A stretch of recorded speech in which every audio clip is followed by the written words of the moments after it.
servo. Do esboço. Vai, serve um minutinho. Meu irmão, obrigado, viu, irmão? Cadê? Abra sua Bíblia em 1 Macabeus. Todo um assunto.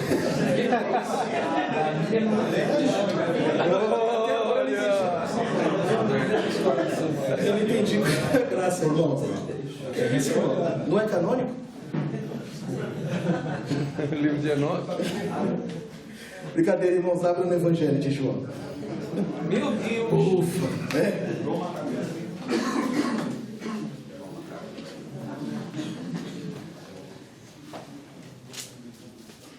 Evangelho de João, capítulo 1.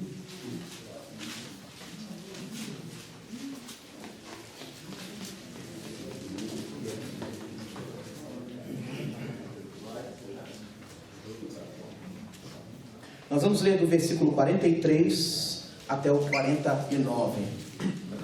Antes de tudo, graça e paz para aqueles que saudam-se com graça e paz. Paz do Senhor, paz de Cristo, não é? Paz, shalom. Paz de Deus. Paz de Deus. Já teve aqui, viu, irmão? Gente de paz de Deus, viu? Rebelde, mas teve, né? João capítulo 1, versículo 43, nós vamos ler até o versículo 49. Diz assim a palavra do Senhor. No dia imediato, resolveu Jesus partir para a Galileia a encontro e encontrou a Filipe, a quem disse, segue-me. Ora, Filipe era de Betsaida, cidade de André e de Pedro. Filipe encontrou Natanael e disse, achamos aquele de quem Moisés escreveu na lei e a quem se referiram os profetas, Jesus, o Nazareno, filho de José. Perguntou-lhe Natanael, de Nazaré pode sair alguma coisa boa? Respondeu-lhe Filipe, vem e vê. Jesus viu Natanael aproximar-se e disse a seu respeito, eis um verdadeiro israelita em quem não há dolo. Perguntou-lhe Natanael, de onde me conheces? Respondeu-lhe Jesus, antes de Filipe te chamar, eu te vi, quando estavas debaixo da figueira. Então exclamou Natanael, mestre, tu és o Filho de Deus, tu és o Rei de Israel. Só até aí, irmãos. Senhor Deus, que o Senhor possa nos conduzir na compreensão da Tua palavra e que possamos ser ensinados por ela, instruídos, Senhor Deus querido, e edificados por ela em nome de Jesus. Tenho falado na igreja sobre encontros que alguns personagens tiveram com Jesus. E para mim, de todos os evangelhos, se nós podemos dizer assim, João é um evangelho especial, porque o modo como João descreve cada encontro de Jesus, ou como cada pessoa se apresenta diante de Jesus, e os diálogos que ele apresenta de cada pessoa com Jesus, eu tenho o costume de dizer que é uma visão com zoom, né? João tem aquela capacidade de transmitir para nós os questionamentos que essas pessoas fizeram, os sentimentos que essas pessoas registraram, e não só das pessoas que lidaram com Jesus nos seus diálogos, mas do próprio Cristo. E isso a gente lembra lá de João 11, o texto que a gente cita muito para falar sobre a humanidade de Jesus, que é que Jesus chorou. Parece que João tem essa capacidade de olhar para cada uma dessas personagens de um modo muito pessoal, muito direto. Diferente talvez de Mateus e de Lucas, que se preocupa muito com os fatos mais históricos. Mateus, que vai se preocupar mais com uma apologética. João chega na intimidade e ele vai trabalhar isso. E é tão na intimidade realmente que nós vemos Jesus com Nicodemos, Jesus na casa de Lázaro. Nós vemos situações onde Jesus esteve que são relatadas de modo diferente das situações de Mateus. E eu tenho trabalhado isso na igreja sobre os encontros poderosos que alguns personagens tiveram com Jesus. Inicialmente, antes aqui de tudo, nós percebemos o encontro de João Batista com Jesus. E nesse encontro de João Batista com Jesus, nós vemos a confissão de João Batista, que já se apresenta e fala, olha ali, eis o Cordeiro de Deus. Nesse encontro de João Batista com Jesus, ele também faz uma declaração de que esse que está vindo é anterior a ele, é depois dele, mas é primeiro do que ele. Jesus tem a primazia na ótica de João, e ele diz, do qual eu não sou digno de desatar as sandálias. E isso também é uma marca desse encontro com João Batista. E não só isso, mas o próprio batismo de Jesus também vai ser um marco para João Batista. Porque o modo como ele descreve é como se ele tivesse abismado com aquela visão e viu o Espírito Santo descer sobre ele como pomba. Não só João Batista, mas os próximos discípulos aqui nos seguintes capítulos também vão ter essa visão e também vão ter um encontro com Jesus. E aqui no caso de André, André ouve o testemunho de João Batista, olha, eis o Cordeiro de Deus. E imediatamente ele chega até Jesus e fala, mestre, onde o Senhor assiste? Onde o Senhor mora? Ou onde o Senhor ensina? Mas, mestre, eu quero ir com o Senhor. E ali ele tem a oportunidade de ouvir sobre Jesus e criar a compreensão de que muitos já estavam tendo, de que Jesus fosse o Messias. Até o momento em que Jesus encontra Filipe. E Filipe, magicamente, de um modo lindo, sobrenatural, a única coisa que ele sabe fazer é seguir Jesus. Jesus diz, segue-me. Ele levanta e vai. O encontro de Filipe é diferente de todos os outros, né? Mas não é sobre um desses personagens que eu queria trabalhar nessa reflexão com os irmãos. Quem eu quero trabalhar? Natanael, o seminarista. Não é verdade? O encontro de Natanael é um encontro que é marcado pela dúvida. E esse é o seminarista. Ou estou falando mentira, né? Seminarista deve andar com um ponto de interrogação na cabeça. Quando vê o professor, alguns professores, não sei, é o meu caso, né? Quando o aluno já faz assim, eu falo, Jesus de misericórdia. Amém. Quando levanta o dedo é um problema. Eu trouxe até um irmão aqui da Teológica. Ele é um amigo meu, Carlos. E o Carlos é uma pessoa dessa. Parece que ele tem um ponto de interrogação. O cérebro dele não é um cérebro, é um ponto de interrogação. Porque ele tem vários questionamentos sobre as coisas e polêmicas, né? E Filipe é o novo convertido. Filipe chega poderoso, cheio de graça, cheio do Espírito Santo, evangeliza até o poste. Ei, poste, sai daí e segue diante, né? Filipe é o pentecostal, está cheio de Deus, não é isso? Aleluia. Mas aí chega para Natanael e fala, Natanael, achamos Jesus. Jesus é o Messias, Jesus é aquele adorado, Jesus é aquele que Moisés falou, sabe, até defender apologeticamente, né? Percebe que ele tem argumento. Jesus é aquele de quem Moisés falou, de quem os profetas falaram. O que Natanael faz? Pode ver alguma coisa boa de Nazaré? Natanael faz exatamente aquilo que nós fazemos, aquilo que nós como seminaristas fazemos. A primeira coisa que ele faz é fazer uma pergunta. Pode mesmo vir alguma coisa de boa de Nazaré? Pode vir alguém que seja excelente assim, que seja tão grandioso como o Messias? Nós temos muitas indagações sobre isso, não é o meu objetivo responder elas aqui nessa reflexão. Se ele estava menosprezando Nazaré, ou se ele estava se questionando sobre a questão do Messias vir de Belém ou não, essa não é a questão. A questão é que Natanael tem uma dúvida, e todo seminarista é por si questionador. Todos nós temos essa questão, porque a gente vem para o seminário justamente assim, né? Lembre-se de quando você chegou no primeiro ano. Primeiro ano, os que estão no segundo, terceiro, quarto ano, né? No primeiro ano, qual é o seu objetivo? Meu objetivo, fica de pé. Qual a aula do pastor Maurício? Quem é você? De onde você é? Qual a sua igreja? O objetivo? Meu objetivo é conhecer a palavra. Meu objetivo é aprender a palavra. Aí se você fizer isso com o aluno do quarto ano, do terceiro ano, qual é o seu objetivo? O que é a palavra? O que é a palavra? Qual palavra? Aqui contém ou aqui é? É isso. A realidade é essa. Nós somos curiosos. E eu estava lendo ontem alguns textos, uns trechos de Agostinho. O Franco Ferreira tem um livro muito bom sobre isso. Um texto de Agostinho. E aí eu percebi que isso também aparece em Calvino. Calvino coloca isso como uma ilustração. Perguntaram, e aí eu vou contextualizar ela. Diz a lenda que o pastor Enéas, um dia na sala de aula de teologia do Antigo Testamento, foi questionado: o que Deus fazia antes de criar o mundo? A resposta dele foi imediata: estava criando o mundo para seminários, criando o inferno para seminaristas curiosos. Mas é claro que não. Essa é uma história que Agostinho cita. É uma história que Agostinho cita. Claro que é uma brincadeira, desculpa, sua ideia. É uma história que Calvino cita, né? Então eles vão citar falando o quê? Ele estava criando o inferno para as almas curiosas, para as almas inquietas. E há em Natanael um pouco parecido disso conosco.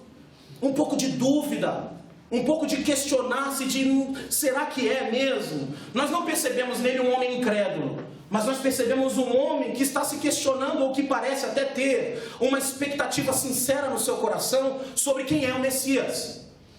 E o seu interesse é tão grande que o faz questionar. Mas isso também nos faz ponderar e nos faz refletir sobre os nossos questionamentos.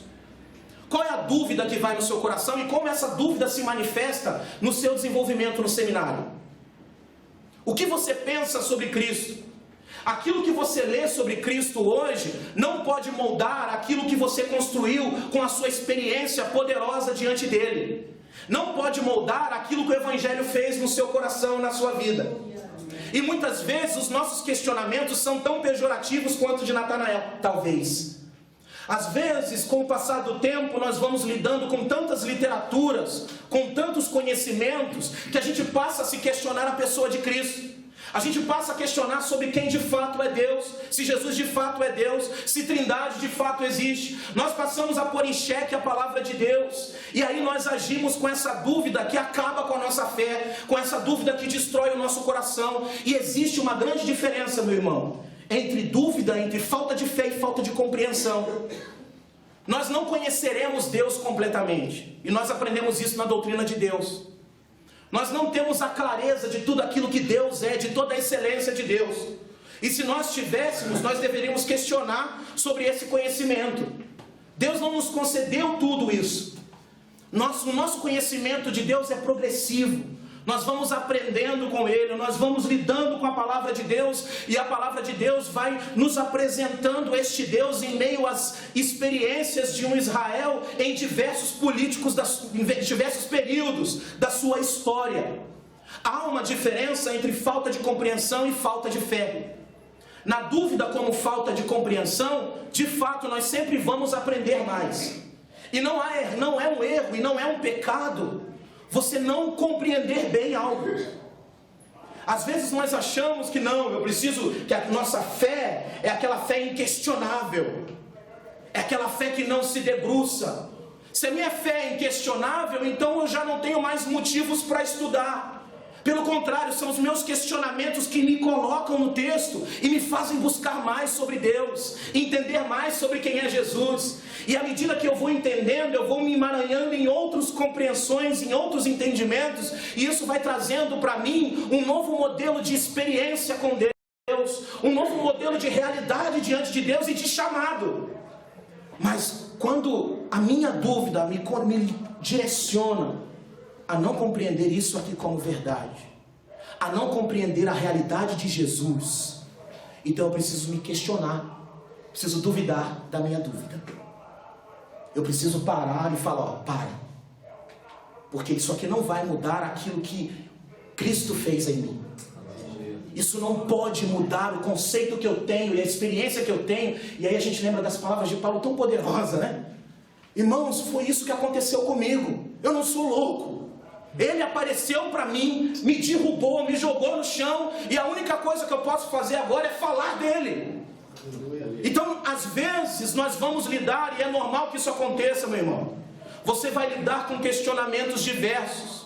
Questionamentos do primeiro século, do segundo século, do quinto século, e pior ainda, questionamento do século 17, século 18. Nós vamos lidar com diversas teologias e muitas delas estão espalhadas inconscientemente na cabeça de muita gente aí que não conhece as coisas profundamente. Muitas delas estão nos jornais, nas revistas, nos defensores da homossexualidade, nos jornalistas que acham que conhecem tudo, porque jornalista, desculpa se tem algum jornalista aí, acha que tem um domínio sobre todas as ciências. E ele quer discutir sobre todas as ciências como se ele tivesse a última informação. E nós vamos deparar com essas teologias por aí. E muitas das vezes são essas teologias que nos destroem. Às vezes uma segunda graduação que você vai buscar e vai acabar ouvindo argumentos dos seus professores, dos seus mestres, e você vai começar a se questionar sobre princípios que devem ser inquestionáveis, sobre princípios que nós cremos, não compreendemos totalmente. Não tenha medo das suas dúvidas, se elas os direcionarem a compreender mais a palavra de Deus. Tenha medo da sua dúvida, se ela fizer com que você deixe de crer em tudo aquilo que a Bíblia diz que é verdade. Cuidado. E é claro que todo aquele que pensa que sabe alguma coisa, na verdade não aprendeu nada. Nós não estamos aqui no seminário para aprendermos o saber, para encontrarmos o saber. Claro que nós vamos saber. Mas a grande verdade é que os irmãos vão passando o tempo, vocês vão chegar lá no quarto olho e vão falar assim, meu Deus, Eu vim para o seminário para aprender que eu não sei de nada. E quando você chegar lá no 4º ano, como eu estive, aí você vai falar assim: poxa vida, mas tem mestrado? Para quê? Eu já aprendi tanta coisa. E aí quando você pisa na aula do mestrado aqui no seminário, você ouve uma menininha desse tamanho, lourinha, russinha, pós-doutoranda na USP, e ela vem e fala um monte de coisa, e você fala: meu Deus, eu não sabia disso. E eu acho que é aquela fórmula do filósofo, né? Sei que nada sei. O sei que nada sei não é só uma declaração de ignorância. O sei que nada sei é uma declaração de sabedoria. Porque o sei que nada sei te coloca no ciclo de você sempre aprender, sempre aprender, sempre aprender. Por isso que o filósofo é o que mais sabe. Porque ele nunca sabe nada e sempre precisa aprender mais. Então a grande verdade é que a gente deve se questionar mesmo, e não tem problema nisso, mas nós não podemos questionar Cristo. Nós não podemos permitir com que as teologias tenham espaço para questionar as verdades que a Bíblia revela, aquilo que as Escrituras deixam evidente. Filipe disse: olha, Moisés falou, os profetas falaram. Você tem dúvida? Pode vir alguma coisa boa de Nazaré? Nós não podemos ser cegados pelo nosso entendimento, pelos nossos questionamentos. E a verdade, irmãos, é que a gente realmente nunca vai compreender tudo muito bem. A Trindade, por exemplo, tem uma frase do Millard Erickson, que eu nunca esqueci desde a primeira vez que eu li esse livro. Que ela está logo no final, quando ele termina de falar sobre a Trindade. Ele fala assim: tente explicá-la e você perderá a cabeça. Duvide dela e você perderá a alma. Porque são coisas que a gente não consegue explicar. E aí a gente pega o aparelho de som, pega a garrafa de café, pega não sei o que. Não, isso aqui, ó, Deus é isso, e os três são um. A gente não consegue explicar. Por quê? Porque é algo que é o modo como Deus se revelou. E o modo como Deus se revelou não se discute. Nós cremos nisso. Nós podemos argumentar, nós podemos dissertar, mas nós não compreenderemos perfeitamente tudo. E tem uma frase de um historiador escocês que eu peguei, muito boa. Se não pelo pouco que ele coloca aqui, que eu não achei muito legal. Mas ele diz o seguinte: a religião de um homem não consiste nas coisas que ele tem dúvida de e esforça-se para crer, mas do pouco em que está seguro de e não necessita de esforço para crer. Eu só tiraria o pouco. Mas no que está seguro de e não necessita de esforço para crer. A nossa religião, a nossa compreensão religiosa não está baseada no que a gente não questiona. Ela está baseada naquilo que a gente tem segurança que é. Porque Jesus disse que é. Porque a palavra de Deus disse que é. E a gente pode até não compreender muito bem, mas quando a gente lê, aquilo provoca algo poderoso no nosso coração. E essa é a maior prova de que aquilo nos traz segurança de crer. Não fique com medo dos seus questionamentos. Não queira abandonar a fé por causa dos seus questionamentos. O mundo hoje em dia, ele busca respostas. As pessoas hoje em dia, por causa desse cientificismo aí, todo mundo conhece ciência, mas todo mundo conhece superficialmente. As pessoas estão em busca disso. Não, eu preciso de uma resposta. Aquela religião não respondeu às minhas indagações. Aquela religião não respondeu os meus questionamentos. As pessoas do mundo precisam entender que elas não precisam de resposta. Elas precisam de Cristo. Nós não vamos ter todas as respostas. E a Bíblia não está interessada em nos dar todas as respostas. O interesse da Bíblia é nos revelar Cristo. Talvez seja por isso que Lutero leu tanto Jesus na Bíblia. Talvez por isso Cristo tenha se tornado a hermenêutica de Lutero. Porque ele entendia que era nisso que a Bíblia estava interessada. Nós não podemos deixar de crer na Bíblia por conta de situações que nós não compreendemos muito bem. Nós precisamos crer nela, ainda que as coisas não pareçam tão claras. Crer na palavra, ainda que as leituras e as teologias nos conduzam a pensar diferente. E a grande realidade é que no meio das nossas dúvidas, Jesus sempre vem com algo que é grandioso a isso. No meio do questionamento de Natanael, Jesus se apresenta diante dele e fala: olha, eis aí um israelita em quem não adoro. Onde você me conhece? Eu te vi debaixo da figueira. No meio dos nossos questionamentos, Jesus encontra as nossas expectativas de conhecê-lo melhor, e aí ele nos enudece, porque é isso que eu vejo exatamente em Natanael. Jesus enudece a alma de Natanael e fala assim: ó, eu te conheço, eu sei o que você quer, eu sei o que você anseia, o que você estava fazendo. E aí nós ouvimos aquela memória do Salmo 139 que diz: o Senhor, tu me sondas e me conheces, sabes quando assento, quando me levanto, de longe esquadrinhas o meu andar e o meu deitar, conhece todos os meus caminhos. Ainda tal conhecimento é grandioso para mim, como poderei suportá-lo? Ainda a palavra não me chegou à boca, e tu, Senhor, a conheces todas. Tu me cercas por detrás e por diante, sobre mim põe a tua mão. Glória a Deus. Para onde me ausentarei do teu espírito? Para onde fugirei da tua face? Se subir aos mais altos céus, tu ali estás. Se faço a minha cama no mais profundo abismo, ali estás. Natanael é enudecido por Jesus. As palavras de Jesus perpetram as dúvidas de Natanael. Elas penetram no coração de Natanael e falam: eu não estou aqui para responder as suas dúvidas, eu estou aqui para responder os seus anseios. Eu estou aqui como resposta viva, para que você saiba que eu sou o Messias, não por causa do meu poder, mas para que você entenda que coisas muito mais grandiosas acontecerão. E eu, como ninguém, conheço cada anseio que você tem. Aleluia.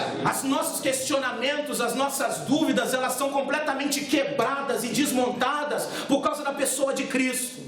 Por isso a pessoa de Cristo é o elemento mais importante na nossa vida. Conhecer a Cristo, o conhecimento de Cristo precisa ser a prioridade na nossa vida, porque o conhecimento de Cristo supera os nossos questionamentos, supera as nossas dúvidas, supera tudo aquilo que nós compreendemos.